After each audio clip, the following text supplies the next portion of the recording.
just to mention, I wanted to let people know that I'm going to mute you while during the while the speakers, and then later on after he's finished, we can open it up for questions. And if you you'll have to unmute yourself at that point. Okay, over to Mel. Thanks, Mel. Okay, Dean, I see a thing on here that says this meeting is being recorded. Do I just push continue? Yeah, go ahead. Continue. Okay. Yeah, it's been about 5 years ago that. Okay, move. Okay. Am I coming through okay? Hold on a sec. Hold on a sec. I need to unmute you. All right. Mel. Okay. Thank you. Okay, go ahead. All right. About 5 years ago, Dean mentioned to me, Dean and I worked together weekly up at the Church of Jesus Christ of Latter-day Saints. They have a family history library up there, and each week we work on Monday together. Well, and we've been doing that probably for 5 or 6 years, I think.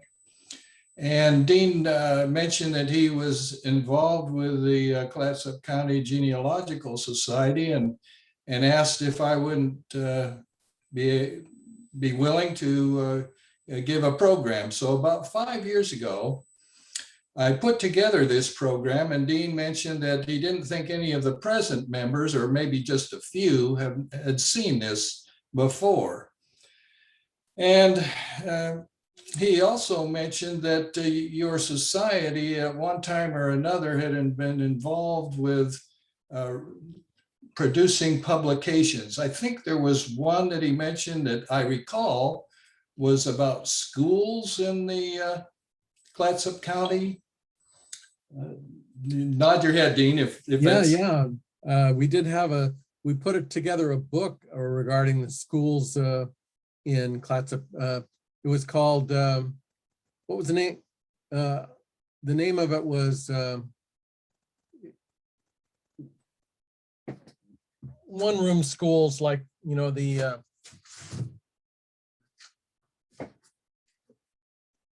it's called Early Rural Schools of Clatsop County, Oregon. It included Napa, Swenson, Brownsmead, John Day, Fernhill, Westport, and Wana. So yeah, we had a book on that.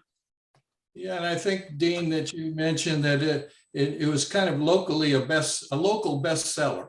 In other words, yeah, okay, yeah, and it gave you a good, you know, a little fodder in your bank account. Well, sure, yeah, we sold a few of them. Yeah, and so I kind of put together this program with the idea that this could possibly be another project for maybe possibly a book if you were so inclined.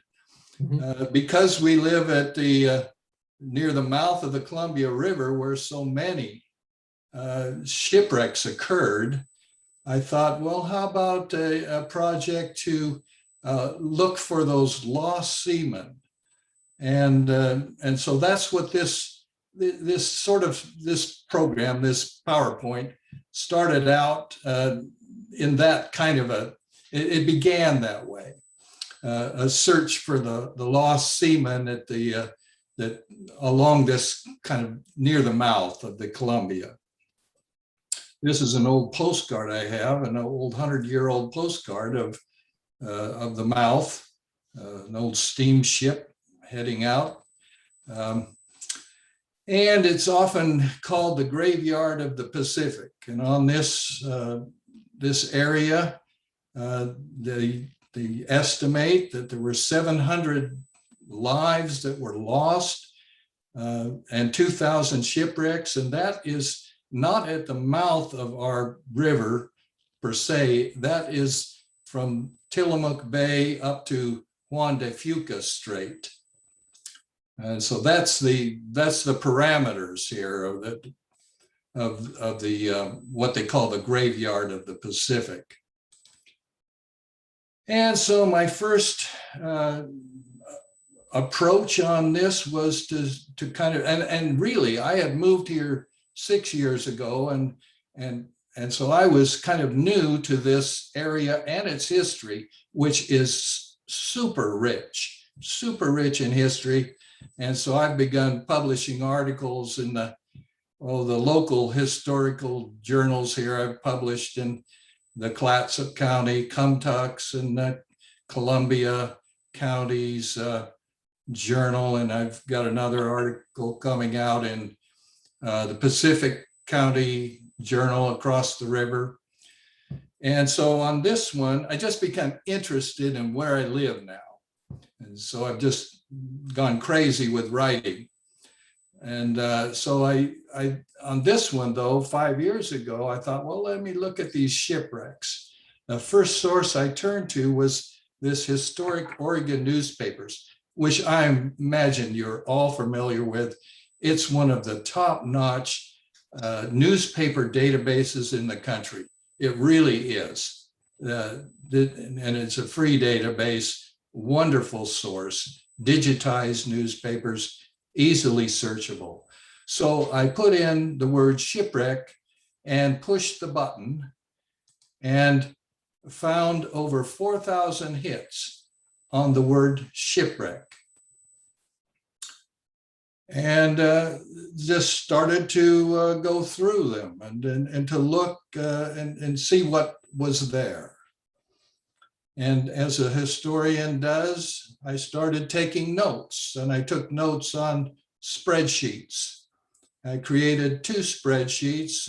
One of them was shipwrecks on the large coast. That is the stretching from Nestucca Bay on the south to, I can't see it here because our pictures are covering it up, but I think it's north up to Willapa Bay, about that area. And the second shipwreck or spreadsheet that I created was on shipwrecks on just at the mouth of the Columbia River, including Peacock Spit.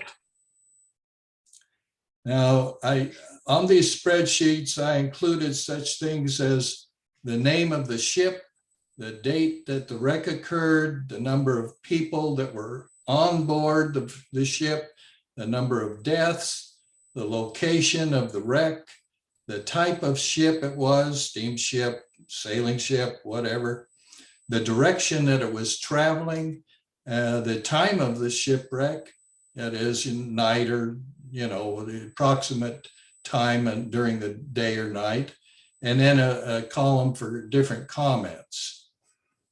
Those were the notes. And I also used a really good source here, the Pacific Graveyard by James Gibbs. And that's a really nice, fun book that kind of overviews a lot of these wrecks. Really a really nice source.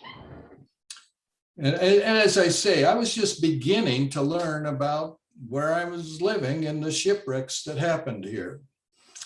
And then as I say, I was trying to find out, well, who were these lost seamen? And so I created another spreadsheet in which that I found names in the newspapers, and I put them on this spreadsheet, and the data that I included on there was their name, the ship name for them, the date of their death, where they had come from, where they resided, or their birthplace. I put down everything that I could find to use for clues to go deeper into try and further identify these lost seamen. The names in black are ones who died at the mouth of the Columbia River, and the names in blue are the ones from Nestucca Bay to Gray's Harbor. And so I did that because for this program, I wanted to identify, okay, who are the ones that are close to our mouth of our river. and then I went to a few sources, and these sources I'm sure you're all familiar with too. I don't know if you're going to learn anything new in the way of genealogy, but maybe other than that, it might be interesting. I used Ancestry as a key source, and also newspapers.com. Both of those sources are, you may have at home, or they're available too up at the church library that's up on the hill on Niagara. And then I thought, for the purpose of this program, I wanted to pick a ship to look at a little bit more in depth, not just a broad picture, but looking at a single ship. And then I did that. I selected a ship, and then I wanted to identify names to do more detailed research. And so then, after I identified the names of the people that were on that ship, and then I turned to Ancestry to see what I could find there, ancestry.com. And then I looked in the newspapers.com database. And then I also looked at the Historic Oregon Newspapers database. So I used those three sources to see what details I could find about these lost seamen. The ship I chose was the Rosecrans, and that wrecked just off of Peacock Spit at the mouth of the Columbia. And it happened on January 7th, 1913. My slide there says 33 killed, but after I made this slide, I found another one. There's 34 who were killed. Only 3 survived that shipwreck. And this is just an old drawing that appeared in the newspaper at the time of the wreck. This is a picture of the ship, the Rosecrans, a little history of it. It launched out of Glasgow, Scotland in 1883, called initially the Methven Castle, and then it was renamed the Columbia a few years later. And then it was sold. And then in 1898, it became a U.S. Army troop ship in the Spanish-American War. And at that point, they renamed it the Rosecrans.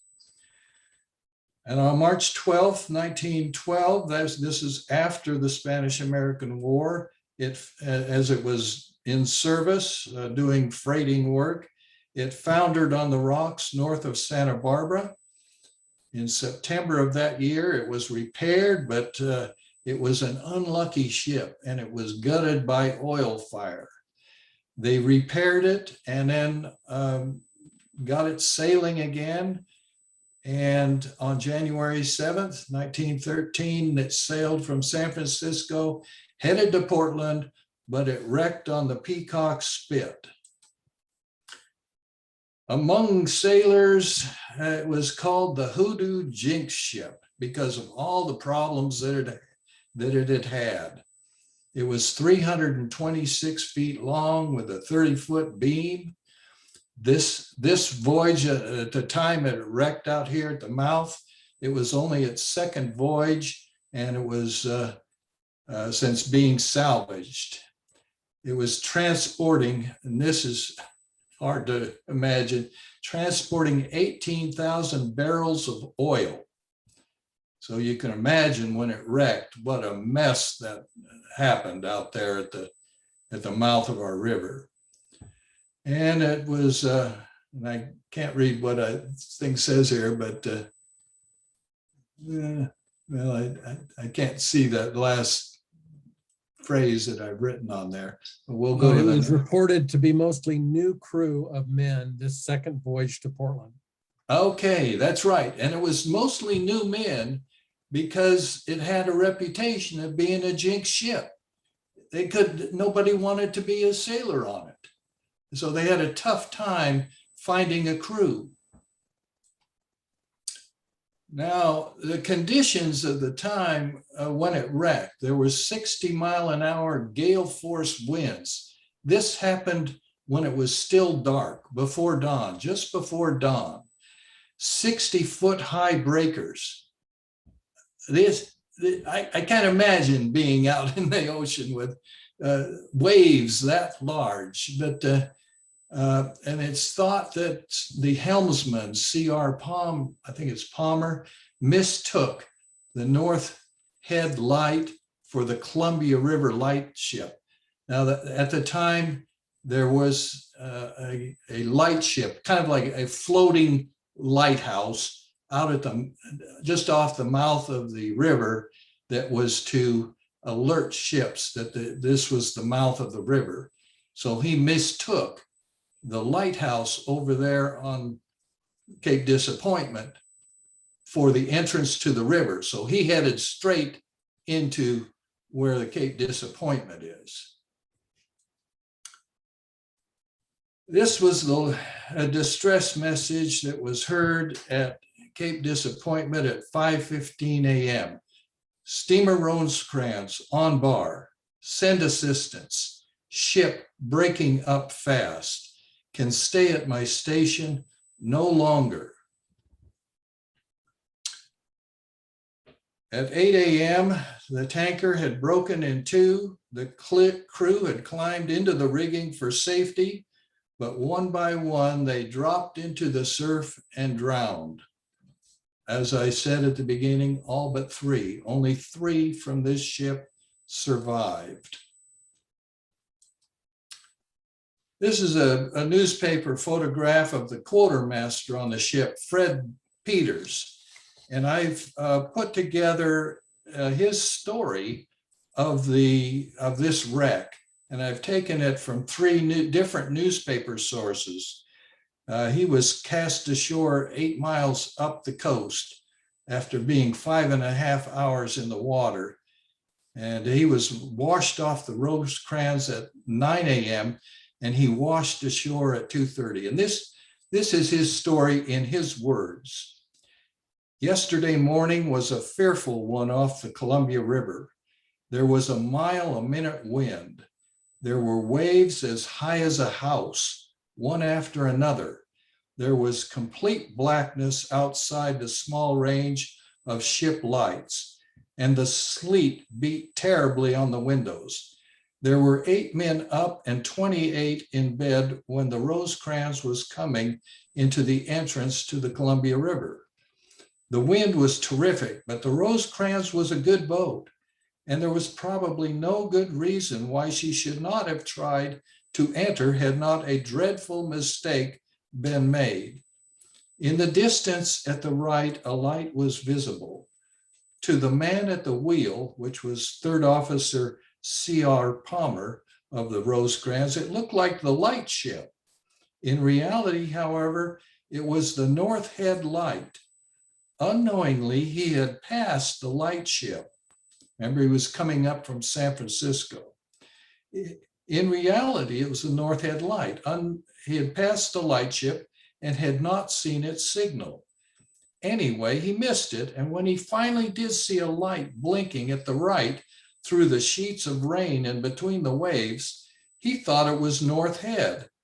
This was before 5 o'clock yesterday morning, and the darkness and the blinding rain beating the pilot house window were to blame. And so the helmsman was lost, yet all unconscious of it. Confident of his position, he kept the Rosecrans right on. At 20 minutes after 5, the Rosecrans struck. 28 men accustomed to storms were sleeping when the Rosecrans struck, and there were 8 at duty. Of course, there was a great deal of excitement when she struck, but later, when the boys realized that she was a goner, they calmly accepted the inevitable. And although some had hopes of being rescued, many had made up their minds to die. I think it was about 5 o'clock when she bumped. I was on the bridge with the Second Officer Palmer, who immediately gave orders to reverse the engines.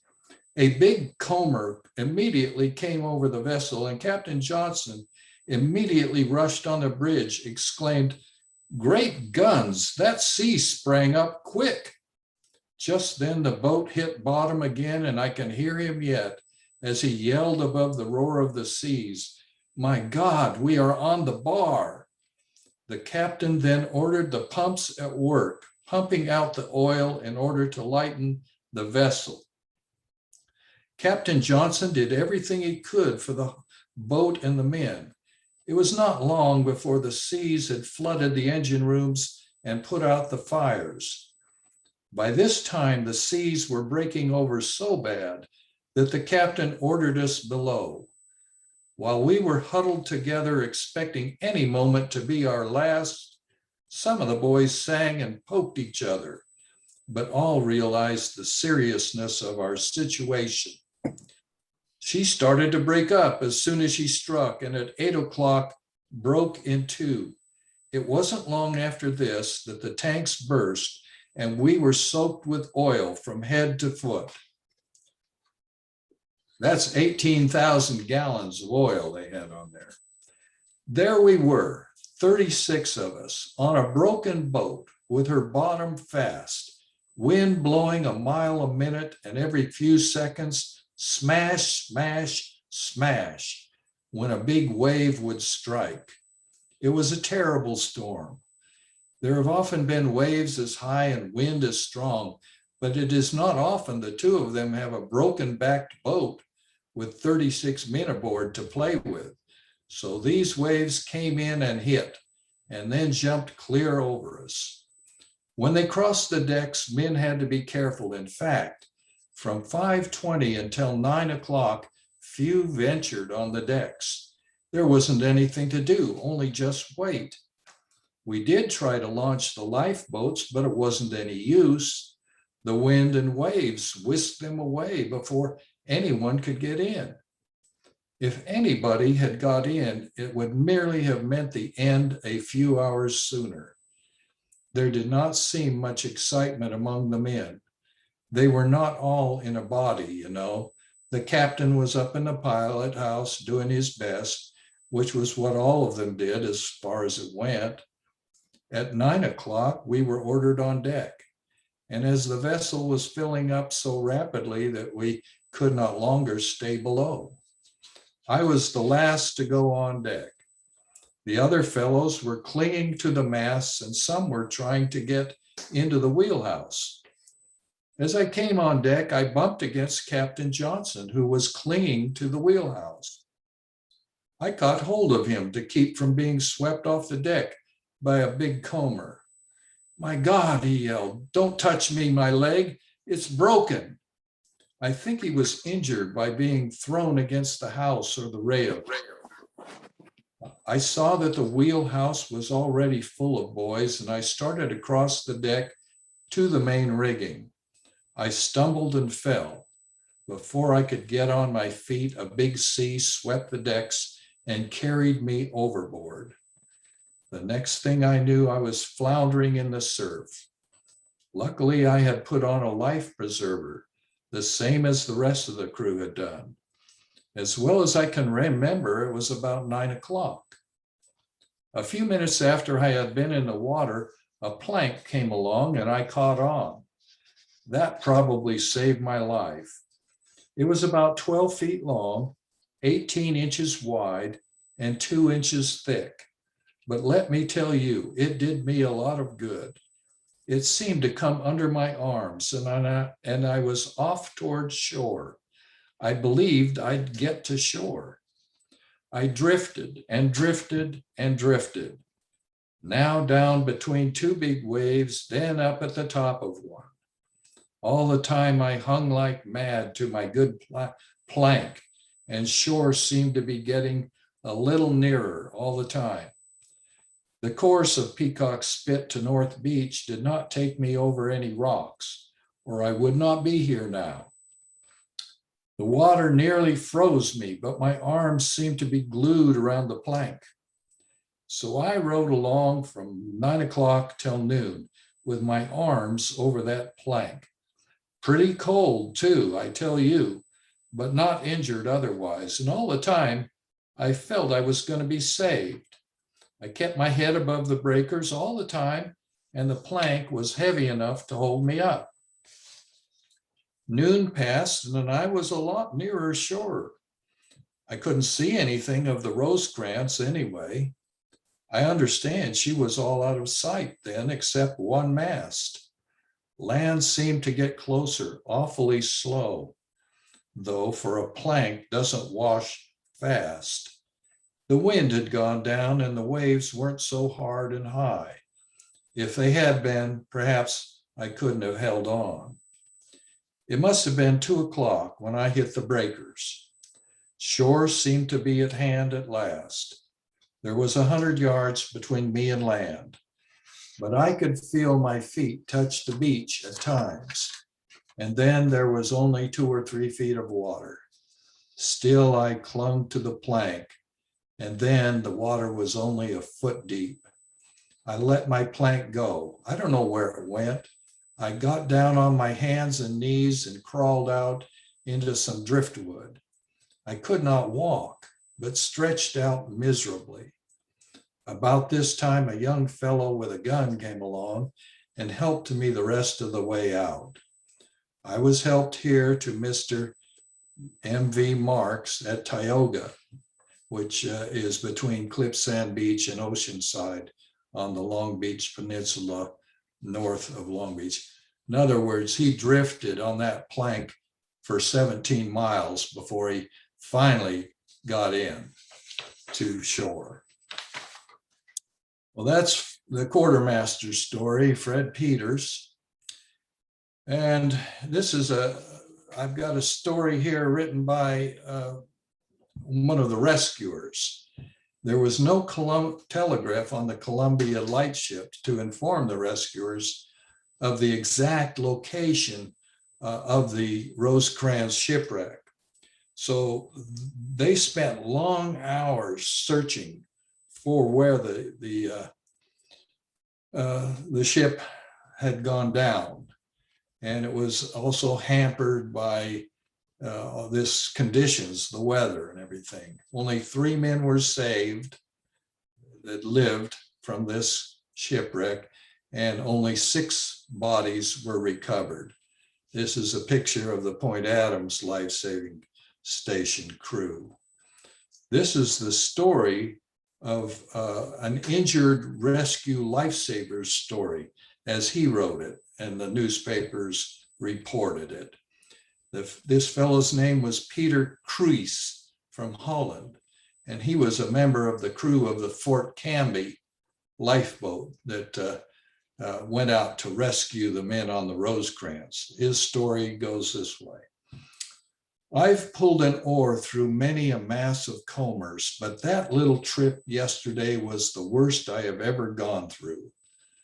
Though the Rosecrans struck about 5:30 a.m., it was not until oarsman Theodore Roberang went to the top of the hill, and that's over there on North Head, about 8 o'clock, that we discovered the stranded vessel. So they didn't see it for 3 hours after, it had been wrecked for 3 hours by the time somebody on the Cape Disappointment saw it. It seemed to us that it had started in over the bar on the wrong course. And when the captain saw his mistake, he dropped both anchors. That's what held him so far from shore. If it hadn't been for those anchors, the vessel would have come in far enough so that we could have got our breeches rigging aboard of it and probably saved most of the crew. The minute the vessel was reported, we began preparing to launch our boat. The combers were running mountain high. Captain Reiner of our station gave the command, and off we drove for the line of breakers. After we had pushed through the first line of breakers, we could distinguish 3 men hanging to the rigging. But try as we would, we couldn't break through that wall of mountain high combers, which picked us up and tossed us back as if we had been of cork. When we had become entirely exhausted ourselves, Captain Reiner reluctantly gave the command, and we returned to our station. It was then about noon. Not a man of us could eat. The thought of those poor fellows hanging onto that rigging was too much for us. We wandered up and down the beach, waiting for the sea to calm. At last, we could stand it no longer. We went in a bunch to the captain and told him we wanted to try again. Captain Reiner was as anxious to go out as we were. This was the trip that proved our undoing. When we pulled from the station, there were in the boat 7 men, counting myself. There were Captain Reiner, keeper of the station, John Doty, Theodore Roberang, Edward Johnson, Thomas Anderson, and Robert Thurand. When we got out to the combers again, we found we were no better off than before. With our little boat, we were unable to make the trip, and we pulled up alongside the tug Tatoosh to get them to tow us out. But Captain Reed wouldn't hear of it. It was too dangerous. Captain Reiner actually got down on his knees and begged Captain Reed with tears in his eyes to tow us out. But the Tatoosh's captain could not risk his ship under the conditions. We were going to save those poor fellows or drown in the attempt. When we reached the line of surf about a mile from the boat, I went into the airtight compartment to attend the engine. With full speed, we charged the line, but we were beaten back. 3 times we tried this, and on the 3rd attempt, a big sea picked us up and turned us end over end. Bang! The door of the compartment flew open and out I went, my lungs full of engine gas and with my leg out of commission from a jam against the engine when the boat lunged. He was thrown overboard. I was caught in the swirl of a big comber and sucked down among the rocks. I was underwater several minutes and filled with engine gas as I was about all in when I was pulled into the boat. The others went over when I did, but were picked up. Our boat had landed with such force that it was split almost from stem to stern, and she began to fill rapidly. It was then that the Point Adams crew came to our assistance and towed us 2 miles to the tug Fearless, which towed us to the Point Adams station. Soon after we were aboard the Fearless, our boat filled and the air compartments being broken, it was not long before it broke its hawser and sank. Though I was so sick that I could hardly hold my head up when I learned that the Point Adams crew had rescued 3 men, I was so relieved that I turned over and went to sleep. So there were 3 survivors from this wreck. 6 bodies were recovered.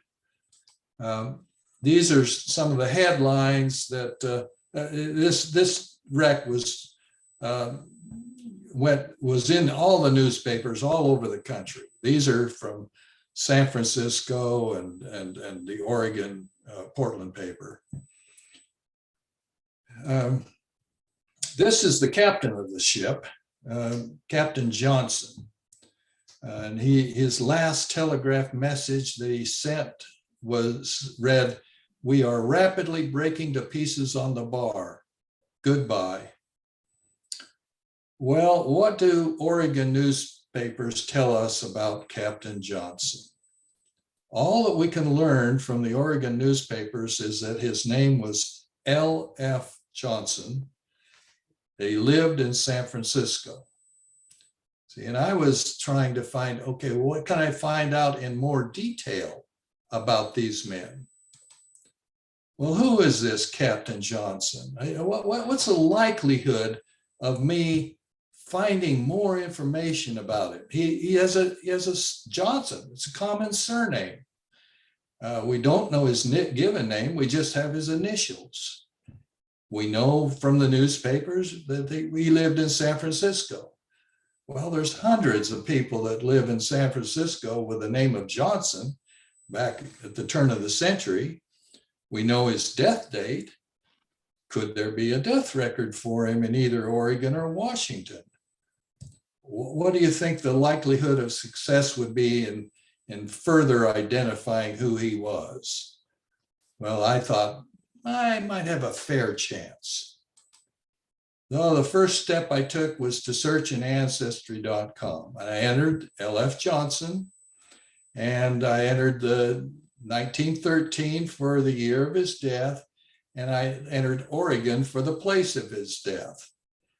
And I didn't get anything. I really couldn't find a thing with those clues. So then I put in Washington for his place of death. Bingo. He was the Washington death records. There was a Washington death certificate for him. The only problem was Ancestry only had a transcription of that death certificate. They didn't have the actual certificate in ancestry.com. So, but I was able to find in the Mormon Church's collection of records, family search, his actual death certificate. I guess I could have gone to the state of Washington, but you know, I'm a quick and easy researcher and, you know, looking for the easy way out. And so this is his death certificate. You see there that his cause of death, accidental drowning, shipwreck, gives the date of the death, and a little bit more information that his birthplace was in San Francisco. It gives the names of his parents and where their birthplace was. Both of his parents were born in England. And it gives also his date of birth. So now I have much more information about Captain Johnson from Ancestry. His full name, it was Lucian Field Johnson, born about 1883, been a seaman in the Navy. He was taken to burial to San Francisco National Cemetery. And Washington death records gave his names of his father and his mother. And then I used that information to do a second search in Ancestry so I could find additional information. And so this is my approach on finding more information about Captain Lucian F. Johnson. I found that here's this entry. You can see the red arrow there points to his entry in the 1910 census. He was 27 at the time, living in San Francisco with his mother, Anna, who was a widow, and they were living in their Johnston Avenue home with two of his brothers and a sister. He had two other siblings who were then alive, but living elsewhere. His mother was a stenographer at General Electric, and his older brother was an officer in the US Navy. And the occupation for our captain, he was listed as a master mariner. And a little bit further, so then I did a little bit further into newspaper research on him, and I found a complete list of the drowned seamen who were on the Rosecrans, giving and opening it up for further research into other people on there. But Captain Johnson's life, I learned a lot more about him from newspapers. Born in San Francisco in 1882, saw service in the Spanish-American War, was in the Battle of Manila Bay. He worked 7 years previous on an American, as a third mate on an American ship, promoted to, what does it say, quartermaster? Quartermaster. Okay, 4 years previous, and he wanted to become a captain. And he became a captain 2 years before this wreck at the very young age of 29.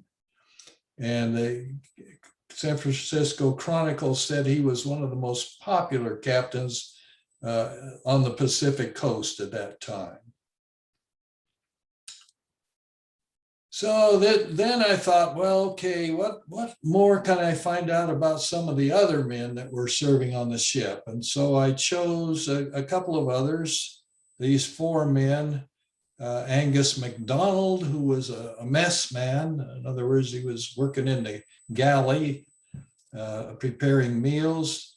John Milton Ellison, who was an electrician. Norman Fife, who was the third assistant engineer, and Richard Grundell, who was the chief engineer. And this is what I was able to find out about these other lost seamen. Angus MacDonald, they recovered his body. He's one who died, and only his body was recovered. One of the six whose bodies was recovered. I found out from Ancestry.com and newspapers that he was born in Nova Scotia in 1874. I learned the names of his father and mother. I learned that his body was taken to a funeral home in San Francisco. And I learned from Ancestry.com, I got his baptismal record and also some census records from Canada, the US Census. I found funeral home records, death and burial notices, and burial information about his being buried in San Francisco. So, you know, from the newspapers, all I had was a name. But using Ancestry and further research, I fleshed out more of his life. The second person was this electrician, John Ellison. He's another one who's of the six whose body was recovered. I learned from Ancestry and newspapers that he was born in California, 1892, son of, found his parents' names. He lived in Vallejo and San Francisco. His body was found at North Beach, and they initially buried him in Astoria, but 5 weeks later, his body was exhumed and they shipped him to San Francisco for burial in Vallejo. And I found census information, his name and city directories, cemetery information, and then burial information at the Vallejo Cemetery. I think I picked these four men because for most of them, I found their picture in the newspaper. Norman Fife, his body was not recovered. He was an engineer aboard the ship, and these are the things I learned from his from Ancestry and from newspapers. Born in Washington in 1889, found his parents' name, got his full name. You know, at the beginning, all I saw was a name on a list. So genealogical sources helped me find much more information. Found where he was living in San Francisco, found that he was politically, he was a socialist. A lot of people during that period of time were members of the Socialist Party.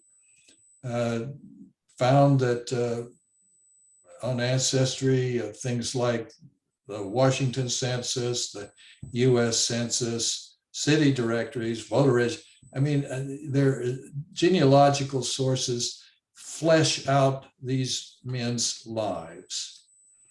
The final person that I searched for, his body was also not recovered.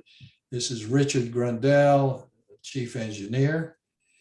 And learning from the genealogical sources, found out that he was born in Canada in New Brunswick, his parents' name, his full name, who his wife's name was, the children's names, where he lived in San Francisco, his working career aboard tankers, oil tankers, and census and city directory information. So in just researching these lost seamen, I was able to find, now when I say number of seamen identified, 16, that just means I was able to find further information about 16 of them. 18 of them, and maybe you who are more adept at genealogy could do better than I could, but I wasn't able to find much more information and genealogical sources about 18. So I'm batting almost 500. I'm pretty good in baseball, you know, almost half of the men I was able to identify further information about.